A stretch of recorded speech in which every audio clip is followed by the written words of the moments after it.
Au sud de la frontière américaine, les agents de la DEA se livrent à un jeu du chat et de la souris excessivement dangereux.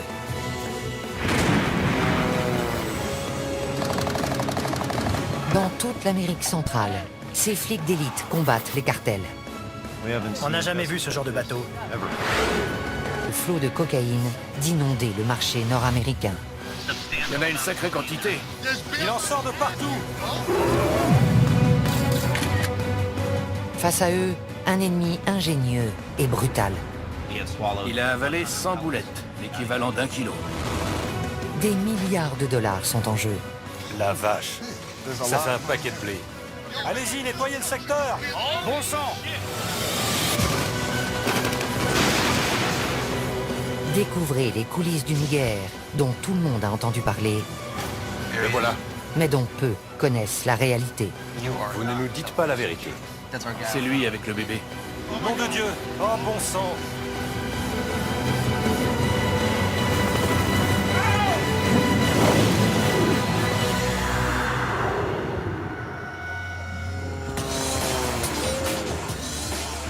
Chaque année, la Colombie expédie près de 450 tonnes de cocaïne vers le nord. Valeur à la revente, 67 milliards de dollars. Les trafiquants font entrer la drogue par bateau, avion privé et même sous-marin. La méthode la plus employée reste la mule humaine. Les mules sont particulièrement actives dans les aéroports. Une brigade de flics d'élite locaux et 2 agents de la DEA, Liam et Jack, sont chargés de les traquer. Pour des raisons de sécurité, nous ne révélerons pas leur vrai nom. Il sort encore de la poudre blanche. Ils luttent jour et nuit contre d'habiles contrebandiers qui emploient tous les moyens pour faire pénétrer la drogue en Europe et en Amérique du Nord. Il y a de la cocaïne dans ses chaussures. Ils risquent très gros, car les cartels éliminent tous ceux qui se dressent sur leur chemin, même les agents de la DEA. Giovanni était mon bras droit, mon bras armé. Cette semaine, Liam et Jack ciblent les aéroports de Bogota et de Medellín. Mission, faire quadriller les lieux par des équipes de policiers spécialisés et prendre les mules sur le fait. Il est essentiel de contrôler le trafic des mules, parce que c'est une importante source de renseignement. Ils se dirigent vers l'aéroport Eldorado de Bogota, où sont effectuées 80% des saisies dans les aéroports colombiens. On l'appelle le monstre. La police des stupes l'appelle l'école. C'est ici qu'on apprend comment ça se passe. Il y a quel vol ce soir? Il y en a un pour Barcelone, 2 pour Madrid, Francfort et plus tard Mexico.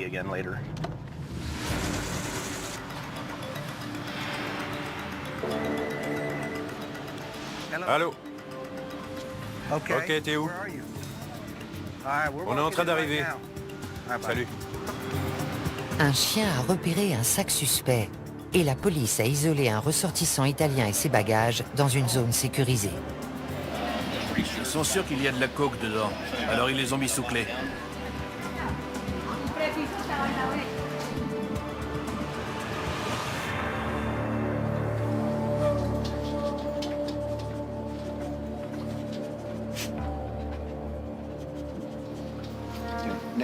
Ils vont fouiller.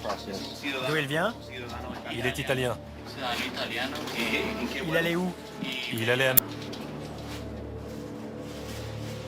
Parmi les vêtements, ils découvrent un objet que Liam a déjà vu dans les bagages des mules. On tombe très souvent sur des médailles religieuses. Lui, il a une croix. Ils pensent qu'ils vont échapper à la... Mais c'est curieux.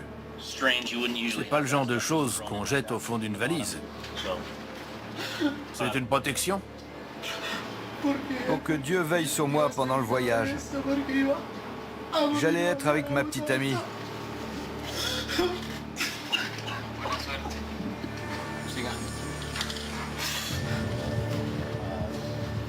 La veste n'est pas normale à la palpation. Il y a quelque chose de lourd dans la doublure. Il perce le tissu pour récupérer la substance et la passer dans ce test de détection positif à la cocaïne. Dans ce cas, le jeune Italien sera arrêté et passera les 3 prochaines années dans une prison colombienne.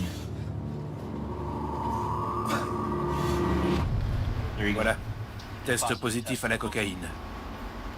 Positif.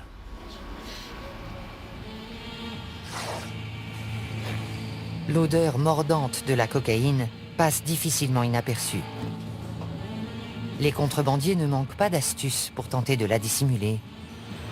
Il y a un agent de masquage. C'est peut-être un détergent utilisé pour couvrir l'odeur. J'ai un téléphone. Si vous voulez appeler quelqu'un hors de Colombie, Si je dis ça à mon père, il va faire une crise cardiaque. Ça va le tuer. Il faut surtout pas qu'il le sache.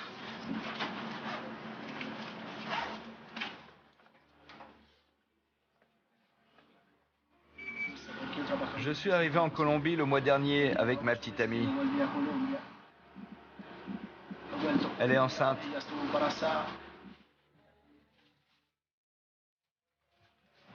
Je l'ai fait pour l'argent, pour pouvoir créer une entreprise, parce que je ne voulais pas qu'elle me quitte.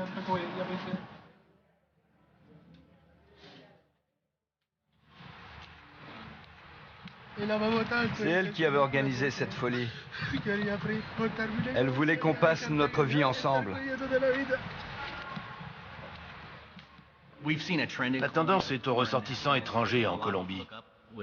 Ils se mettent avec des Colombiennes et elles les poussent à faire de la contrebande de drogue. Je ne sais pas pourquoi, mais ils acceptent. Ils plongent tête baissée. J'ai perdu la tête. On peut perdre la tête pour une femme. Moi, je l'ai perdue pour elle. Il y a une seule femme qui vaut que tu perdes la tête. C'est ta mère.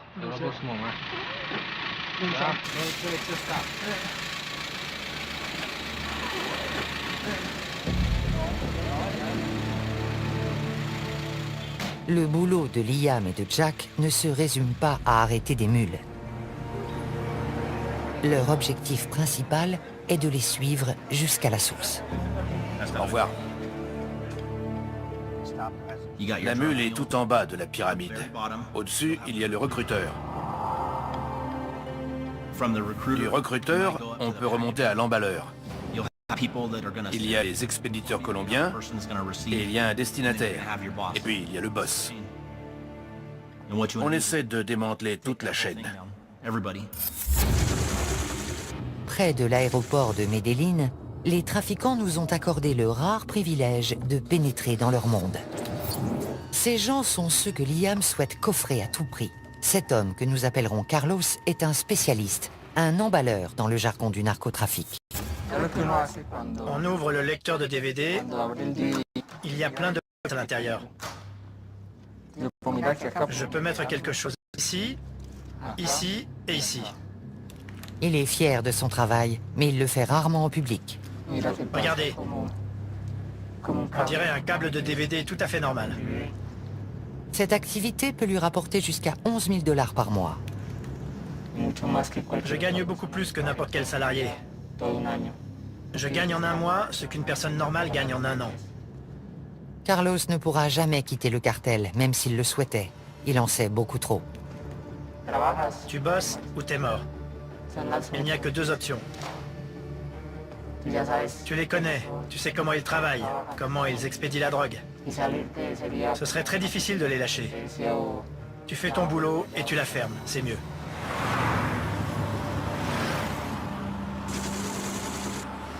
Dans une autre planque, un autre spécialiste prend des risques encore plus grands.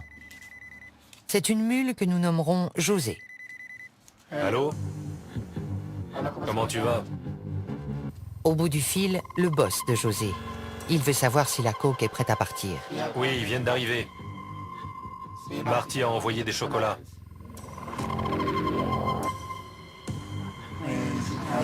Pour pouvoir survivre, je transporte de la drogue.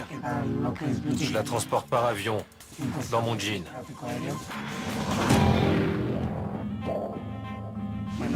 Ça, c'est mon jean normal. On le transforme.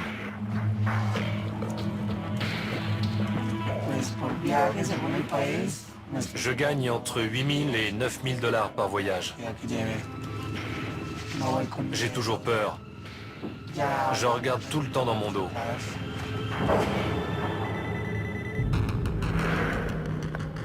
Un autre appel. Cette fois, ce sont les directives. Ils te veulent y aller. Et si tu es prêt mentalement, ils te font répéter ce que tu vas dire, ce que tu vas faire, pourquoi tu voyages. Tu connais ton rôle quand tu arrives à l'aéroport.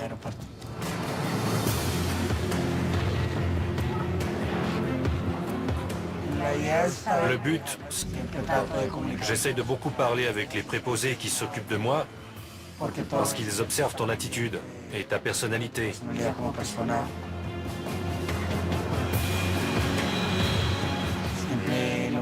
Ma mère vient m'attendre à l'aéroport. Et quand j'arrive, elle me serre dans ses bras et elle m'embrasse.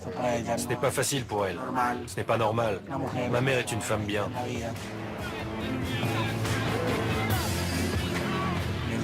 Je risque de me faire arrêter à l'étranger et de prendre 30 à 35 ans de prison. Ça vaut le coup. C'est nécessaire.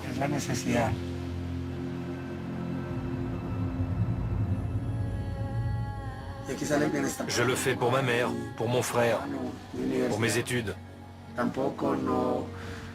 Ce n'est pas un travail honorable, mais je suis forcé de le faire. En sortant, José nous demande de ne pas le suivre. On ignore ce qu'il est devenu.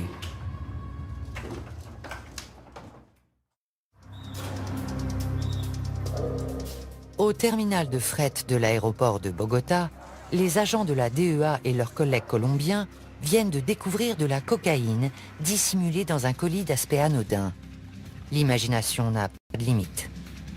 Ce paquet était expédié en Angleterre. C'est un livre pour enfants. À première vue, il a l'air normal. Mais il dit qu'on a dissimulé de la cocaïne dans la couverture. Vous voyez, à l'intérieur de cet os, ça lit au bleu, c'est de la cocaïne. Intéressant. De la cocaïne cachée dans ses paires de sandales. De la cocaïne dans les poignées de ses instruments dentaires. Les hommes de la brigade des stupes colombienne sont les meilleurs du monde. J'ai commencé à travailler avec eux à mon arrivée et j'ai vu des choses hallucinantes. Je me demandais comment ils faisaient pour découvrir tout ça. Je crois qu'on nous en apporte un autre.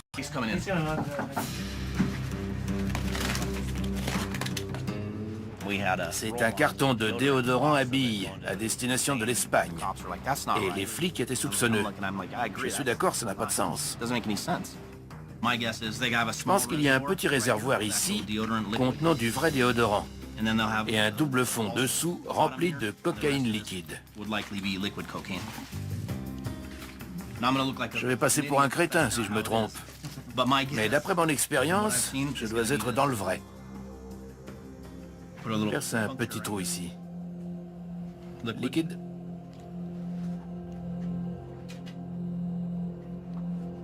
Négatif. Si ce flacon contient de la cocaïne, elle a été très habilement dissimulée. Je le presse, rien ne sort.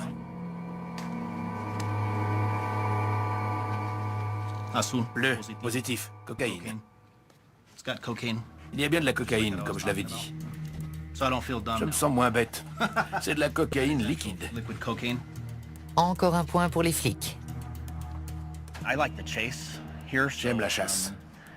Une bonne journée pour moi, c'est avoir des informations et remonter la piste.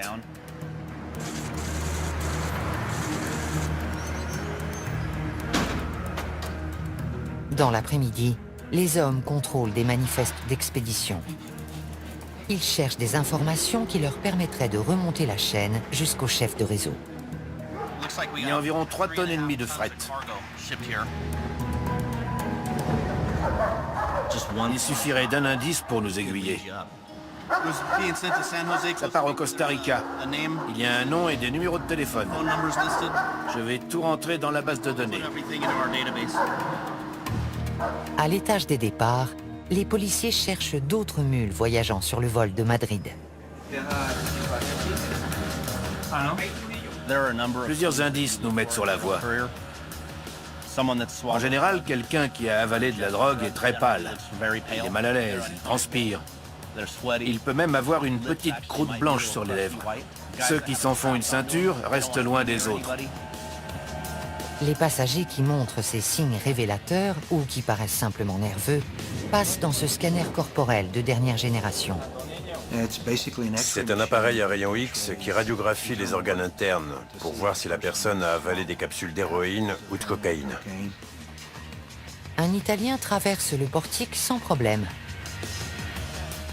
Mais l'aspect de ses chaussures alerte les policiers. On a interpellé un passager italien. Veuillez retirer vos chaussures, monsieur. On va pratiquer les premiers tests pour voir s'il y a de la cocaïne ou de l'héroïne dans ses chaussures. C'est positif à la cocaïne. Bleu. Bilan du vol de Madrid, une seule mule. Mais ce n'est que la première arrestation d'une soirée qui va se révéler trépidante.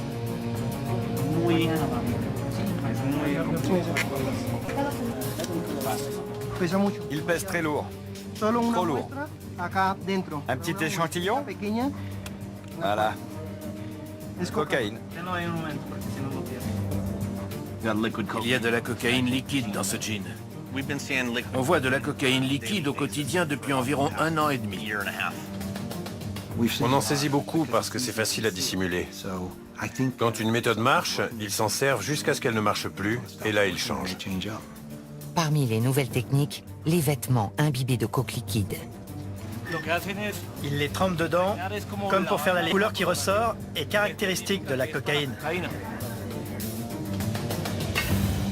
Arrivés à destination, les vêtements subissent un traitement à l'alcool pour extraire la drogue. Ensuite, un passage au micro-ondes transforme le liquide en poudre prête à la revente.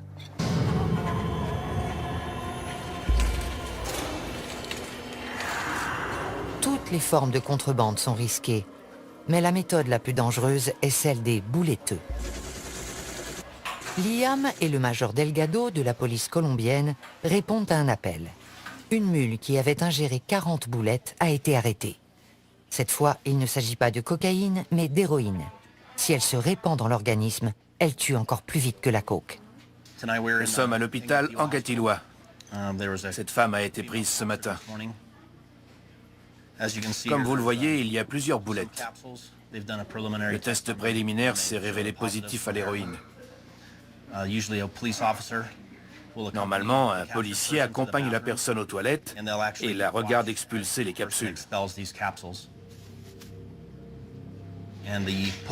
Ensuite, il lui fait laver les matières fécales, puis il place les boulettes dans une pochette en plastique.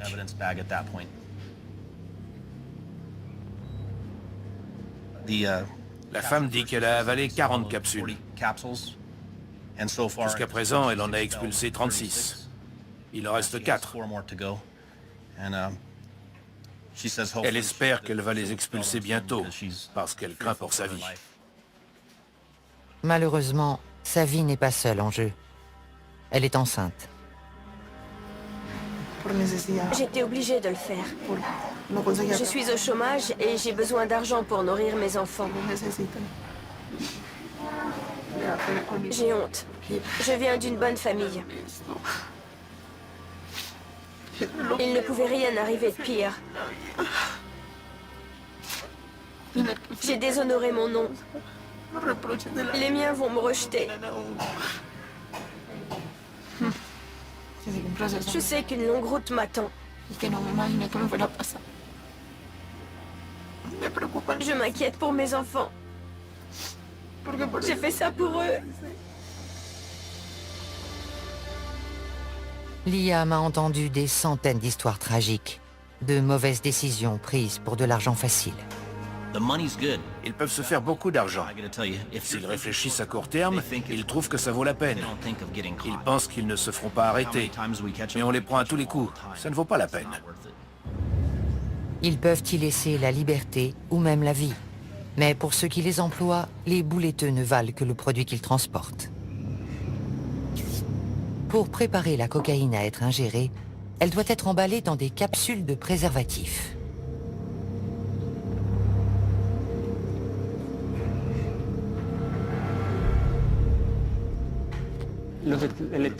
On m'apporte le produit, on me dit emballe-le et c'est tout.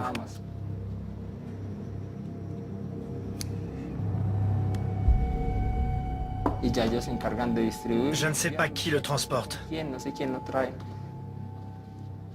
Ce qui compte, c'est d'être payé.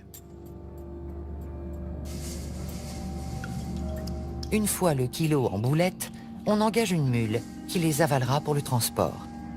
Nous appellerons celle-ci Moreau. Moreau est bouletteux depuis 10 ans. Il connaît parfaitement les risques. Jusqu'à présent, j'ai fait beaucoup de voyages et je m'en suis sorti vivant. Mais j'ai beaucoup d'amis qui sont morts en traversant la frontière. L'huile permet aux boulettes de passer plus facilement. Mais avec une telle concentration de drogue, la moindre fuite pourrait causer un arrêt cardiaque. C'est très dangereux. On peut mourir dès la première boulette du premier voyage, parce qu'il est toujours possible que la cocaïne se répande.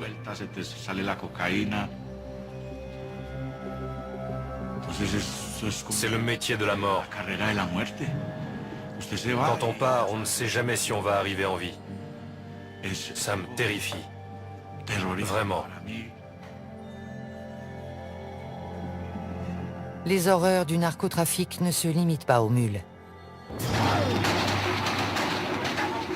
On compte aussi d'innombrables victimes parmi la population et la police colombienne. Une réalité qui frappe Liam et Jack de plein fouet. Ils viennent d'apprendre qu'un de leurs plus proches collègues a été assassiné au cours d'une rencontre avec un informateur à Medellín. Il s'appelait Giovanni. J'étais très proche de lui, c'est dur.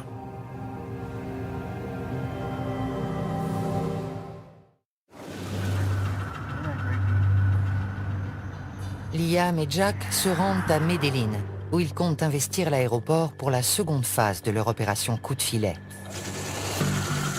L'objectif de ce voyage dépasse le strict cadre de l'arrestation de mules. Ils veulent trouver les assassins de Giovanni. Je vais à Medellín pour des raisons personnelles. Un de mes meilleurs amis a été tué. On vient coordonner l'enquête sur son assassinat. L'ancien bastion de Pablo Escobar demeure l'épicentre du trafic de drogue, un terrain très dangereux pour la DEA. Tout policier risque la mort à Medellín. Il faut être sur le qui-vive. Quand je viens dans cette ville, je suis prêt à tout. J'ai repéré une moto blanche derrière nous. Elle nous suit depuis une dizaine de minutes. Le conducteur s'intéresse beaucoup à nous. Il n'arrête pas de nous regarder. Il n'est peut-être pas dangereux, mais il pourrait appeler quelqu'un pour dire qu'il a vu quelque chose de bizarre. Les trafiquants sont peut-être déjà au courant de leur présence. Mais Liam et Jack continuent jusqu'au jardin botanique où Giovanni a été abattu. Giovanni était l'un des meilleurs policiers que j'ai rencontrés. Il avait un cœur de lion. Il ne connaissait pas la peur. Il faisait un boulot formidable et ça rejaillissait sur moi. Je me reposais sur lui. C'est là? On peut se garer à l'intérieur? C'est arrivé à 7h25 du matin. Il devait y avoir autant de monde que maintenant.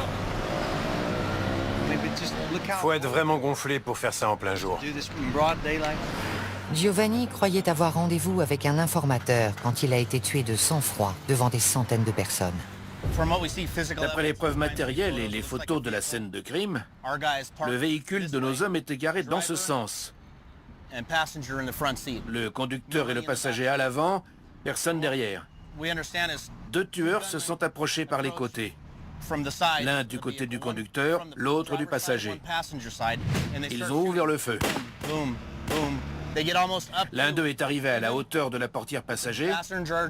Il a éjecté un magasin, en a mis un autre et a recommencé. Puis il a reculé. Et ils se sont enfuis. Ils étaient entraînés. Ils avaient une expérience militaire vu la façon dont ils se sont approchés du véhicule et dont ils tenaient leur arme. Ils la tenaient pas comme des gangsters.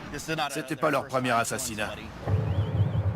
Ils vont ratisser le quartier en quête de renseignements. On doit aller à plusieurs endroits, mais vous ne devez pas vous montrer. Est-ce être présent ce jour-là? D'autres gens qui sont souvent dans le coin. Peut-être. Vous devriez aller voir par là.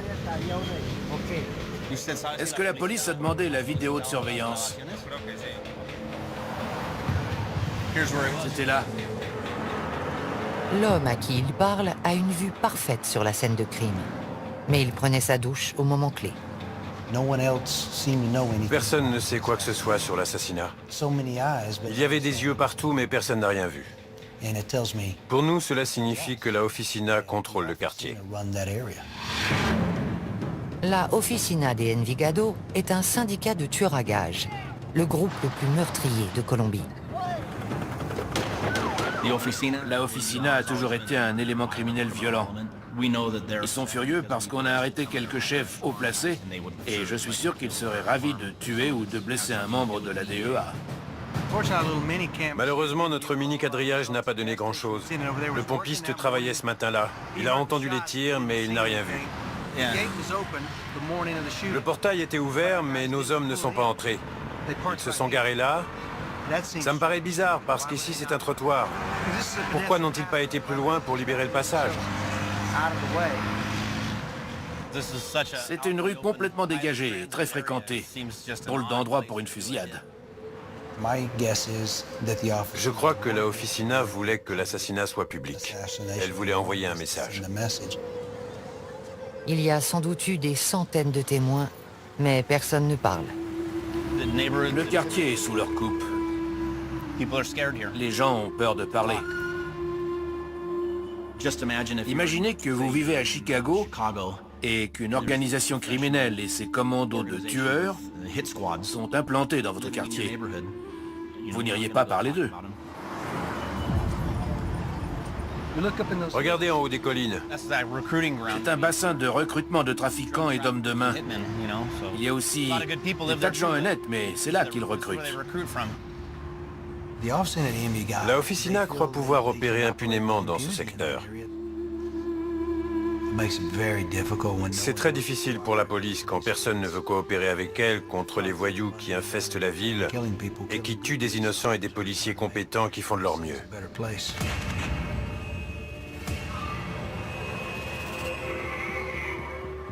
Caché dans ces collines, un tueur à la solde d'un cartel a accepté de nous confier sa vision de la guerre en cours. Il se prépare pour son prochain contrat, qui ne lui rapportera que 400 $. J'avais 16 ans quand j'ai commencé. J'ai grandi dans un quartier où il était courant de tomber sur un cadavre dès qu'on sortait de chez soi le matin.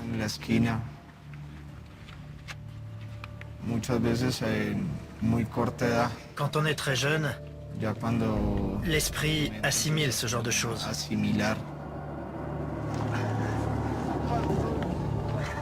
Ce n'est pas une excuse. Venir d'un quartier défavorisé n'autorise pas à tuer. Comment peuvent-ils faire ça à d'autres êtres humains? Je ne comprends pas. Quand on tue quelqu'un, on n'a ni dignité ni mort.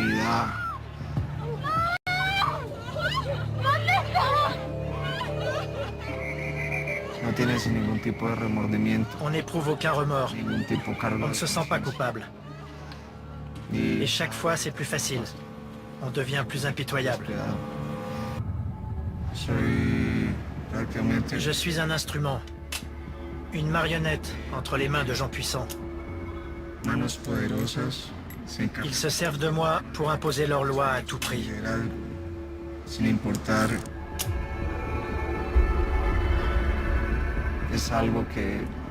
C'est quelque chose qu'on a dans le sang.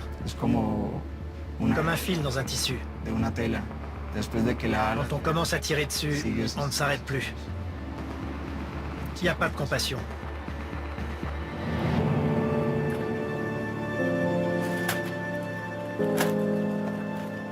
Bien qu'il traque sa victime avant de la tuer, l'assassin ignore la raison du contrat.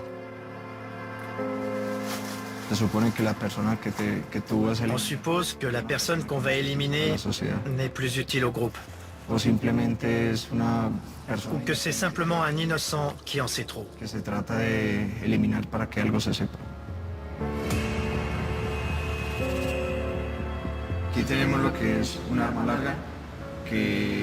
Ce fusil sert pour les boulots où on doit percer des gilets pare-balles. Avec le pistolet, on tire, puis on le cache.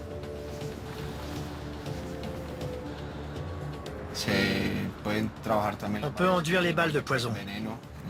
Ici, c'est du cyanure. Une simple éraflure sur la jambe entraîne la mort.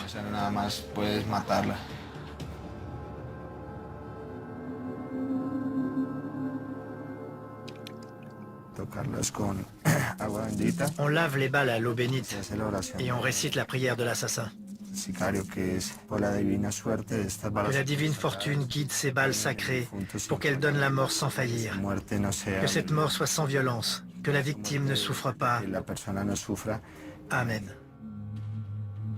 Des tueurs à gages qui disent des prières et qui se signent, pour moi, c'est de l'hypocrisie. Dire une prière pour aller tuer quelqu'un qui a des enfants, ça me fait penser à une brute. Seule une brute est capable de faire ça pour se rassurer. Avant de partir, le tueur dit aussi une prière pour lui-même. Pour la défense de mon âme et de mon corps. S'il y a des yeux, qu'ils ne me voient pas. S'il y a des mains, qu'elles ne me touchent pas. Que mon corps ne soit pas blessé. Que mon sang ne coule pas et que je ne perde pas mon âme. Au nom du Père éternel et de la Sainte Trinité. Amen.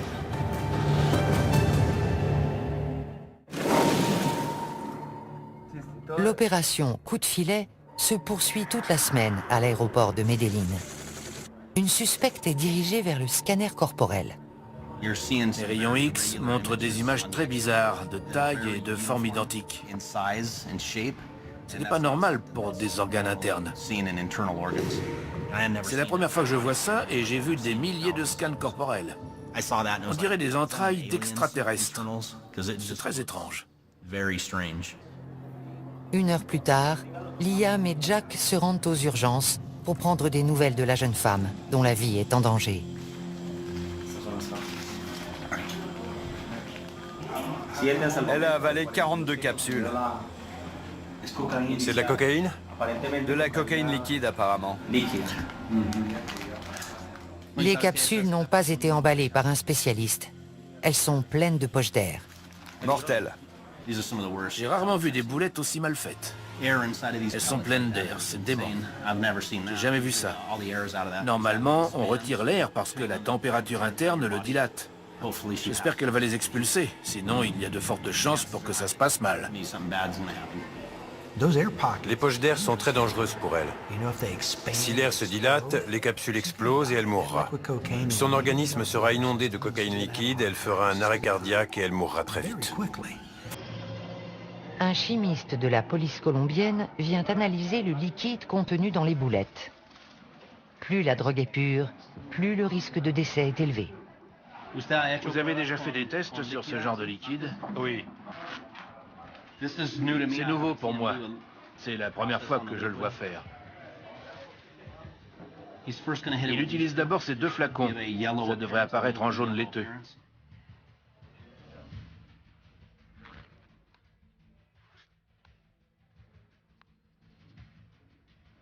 Chaque boulette contient 20 millilitres.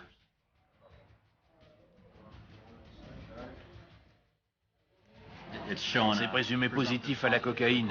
La couleur est devenue d'un jaune laiteux. Pour lever les derniers doutes, il pratique un autre test. Si la solution vire au bleu, la présence de cocaïne sera prouvée. Réaction positive au chlorhydrate de cocaïne. Soudain, la bouletteuse se tord de douleur. Tu ne te sens pas bien? Pas bien du tout. On t'a donné un laxatif? Oui, Tu as mal? j'ai très mal au ventre. Liam veut savoir pourquoi elle a fait ça. À cause du stress et du manque d'argent. Tout le monde fait des erreurs. Les plus démunis font des proies faciles pour les recruteurs de mules. Les gens qui l'ont engagé lui ont donné des capsules à avaler. Il se fiche bien d'elle, ce qui compte c'est l'argent. La vie humaine n'a aucune valeur.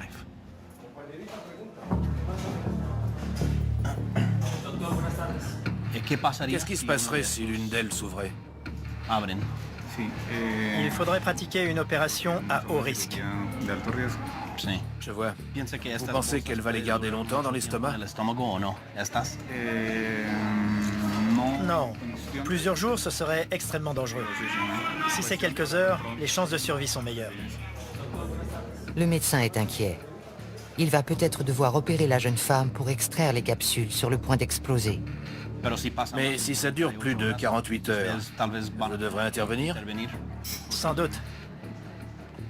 D'après le médecin, si ces boulettes mal faites restent plus de 48 heures dans le système digestif de la patiente, c'est la mort presque à coup sûr. Il lui est arrivé de devoir ouvrir entièrement la cavité abdominale pour les extraire. Si la jeune femme a pesé les conséquences de sa décision, son recruteur a certainement minimisé les risques. Ils leur disent « T'inquiète pas, on a payé les flics, on le fait tout le temps. Tu vas gagner de l'argent, il n'y a aucun problème. » La mule qui croit ce mensonge commet sa première erreur. Son décès serait la première mort par overdose de l'opération Coup de filet. Non, c'est pas facile. Giovanni me disait tous les jours « Estamos en guerra », on est en guerre. « Somos un equipo, estamos en guerra ». On est une équipe, on est en guerre. C'était son leitmotiv. Ce soir, la guerre pourrait faire une nouvelle victime. Mais pour Liam et Jack, une petite victoire se profile. On a trouvé un témoin potentiel du meurtre de Giovanni.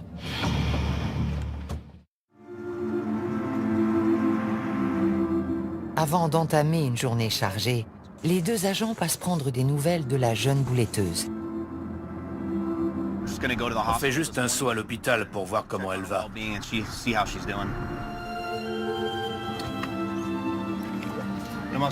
On voudrait parler à la jeune femme. Juste 5 minutes.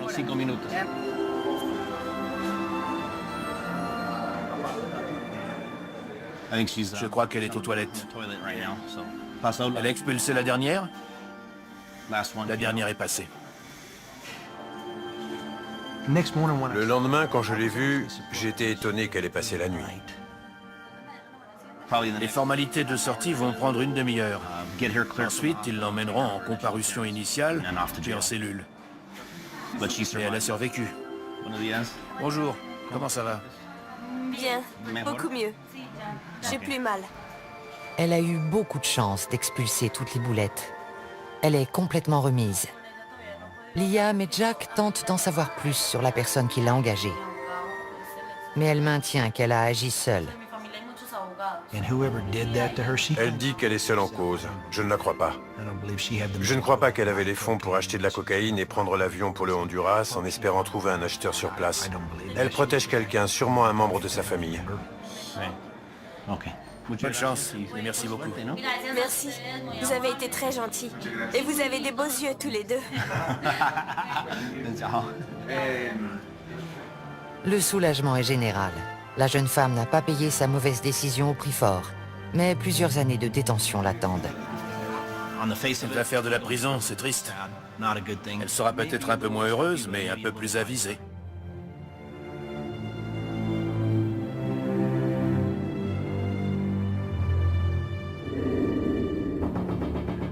Dans l'après-midi, Liam et Jack apprennent qu'un coup de fil important a été intercepté. Ils pensent qu'il provient de l'un des organisateurs de l'assassinat de Giovanni. Il flippe complètement au téléphone. Il dit qu'on lui a tiré dessus. Ils se rendent à l'hôpital où l'homme est soigné. Pour Liam, on a voulu l'abattre à cause de ce qu'il sait. On va lui mettre les points sur les i. Tu sais que tu seras mort très bientôt. Si tu veux t'en sortir, on est là pour t'aider. La coopération de cet homme pourrait marquer un tournant décisif dans l'enquête. Franco, on va à l'hôpital. J'espère que cet individu va faire une déposition et identifier les gens qui ont tué Giovanni. On arrive à l'hôpital. On ne peut pas vous emmener, c'est trop important.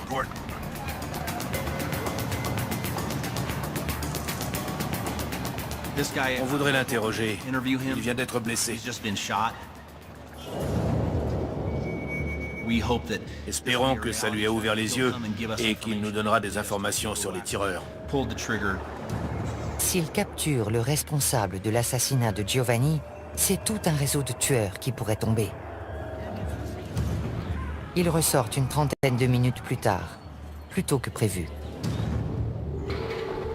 Alors? Ça s'est pas passé comme on voulait. Le type soutenait qu'il ne savait rien. Son histoire n'était pas crédible. Il a menti tout du long. Regardez l'homme qu'on vient d'interroger. Il est couvert de sang, des pieds à la tête. Il a nié tout en bloc. Il n'a montré aucun remords pour ce qui est arrivé à nos flics. Aucune volonté de nous aider. Et il ne craint absolument pas pour sa vie. L'individu redoute bien davantage les assassins de la Officina que d'être incarcéré par la DEA. À cause de son silence, l'enquête piétine.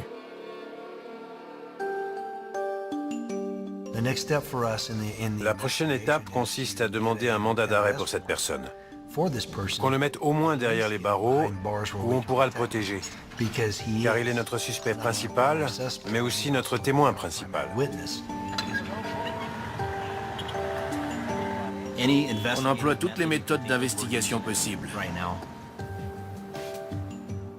C'est ma façon de lui rendre hommage. J'essaye de résoudre l'affaire et je reste en contact avec sa veuve. C'est important. Il aurait fait pareil pour moi. On n'enquêtait pas sur la Officina de Envigado, mais maintenant on les a dans le collimateur. On n'oubliera pas, on ne laissera pas passer.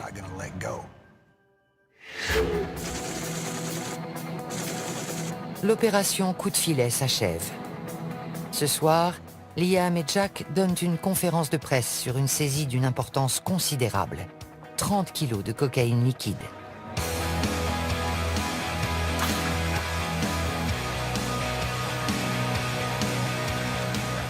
Chacun de ces sachets d'apparence anodine contient un ballon de la plus pure cocaïne liquide.